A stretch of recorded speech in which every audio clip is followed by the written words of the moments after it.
గమనించాలా ఎంత అడ్డగోలుతనం. ఈరోజు అట్లే ఉంది కదా. ఈరోజు చూస్తే కూడా నిన్న ఏదైతే స్కిల్ డెవలప్మెంట్ స్కామ్కి సంబంధించి మామూలు కామన్ సెన్స్ ఉండి చదువుకున్న వాళ్ళకి ఎవరికైనా ఈడీతో జరిగింది చూస్తే స్కామ్ జరిగింది అనేది వాస్తవము అని సెంట్రల్ కంట్రోల్ అంటే వీళ్ళ కూటమి ప్రభుత్వంలో ఉండే బీజేపీ కంట్రోల్లో ఉండే గవర్నమెంట్ కింద ఉండే ఈ ఎన్ఫోర్స్మెంట్ డైరెక్టరేట్ ఎప్పుడో కేసు ఉండేది వాళ్ళు అటాచ్ చేయడం ద్వారా అది రుజువు అవుతుందా?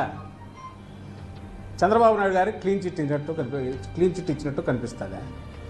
కామన్ సెన్స్ ఉండి చదువుకున్న వాళ్ళకు 50 కోట్లు 60 కోట్లు ఇప్పటికేదో అటాచ్ చేశారంటే వాళ్ళు ఉండే అంత ఉందేమో తెలియదు, ఎంతుందో దొరికినంతవరకు అటాచ్ చేసినట్టున్నారు.